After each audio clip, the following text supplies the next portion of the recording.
At some point in your career, you may end up working for the Wizard of Oz. They're easy enough to recognize. Nice, enthusiastic, benevolent even.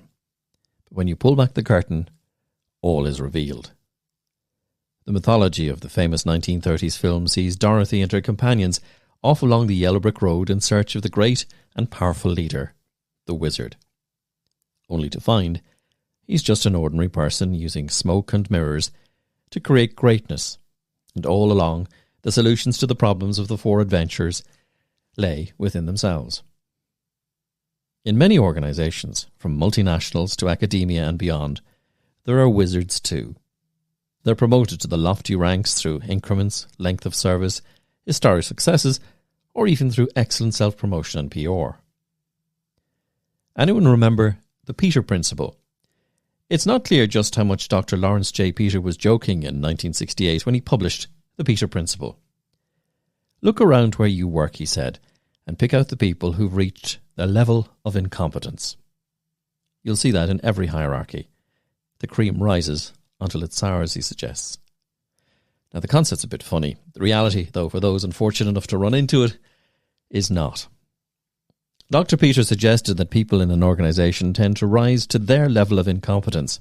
They get promoted based on their success in previous jobs until they reach a level at which they're no longer competent.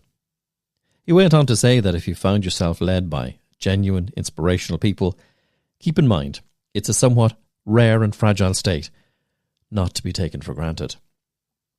So how might you recognise that you're working for a wizard? Here's a clue. A lot of the time, they don't have a clue. They're reluctant to make decisions. You might get an email along the lines of, "Hey guys, any thoughts on this?" This usually when their boss has spotted a problem and they've been tasked with fixing it. And when it's fixed, they'll end up getting the credit. Now you may be thinking, hang on, isn't that an example of democratic and inclusive leadership? Asking the team, asking the people who know, and letting the people that do the work every day come up with the ideas. It is.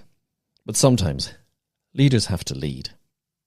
Sometimes what the team want more than anything is for their leader to step up and lead.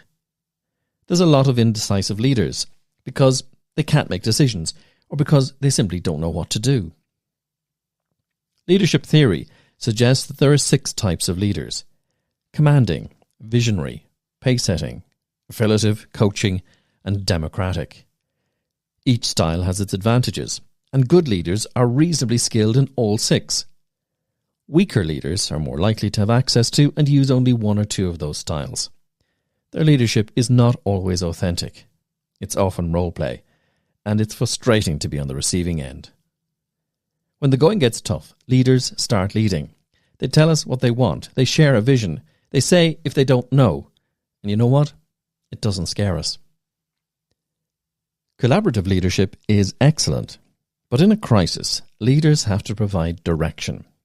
Then, when that direction's been provided, ask us, do we have any thoughts? There's plenty of time to give us stretch goals, to coach us, consult with us, delegate tasks towards a shared goal.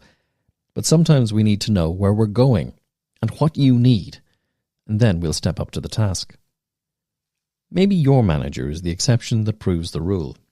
Perhaps he or she is collaborative, strategic, protective, and unselfish, and if they are, cherish that relationship. But in the meantime, leaders need to step up. Stop asking people to be mind readers. Tell us what they want, if they know that is.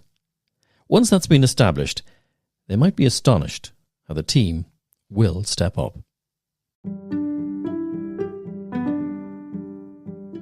Thanks for listening. Please feel free to share this and subscribe to get an update on new episodes.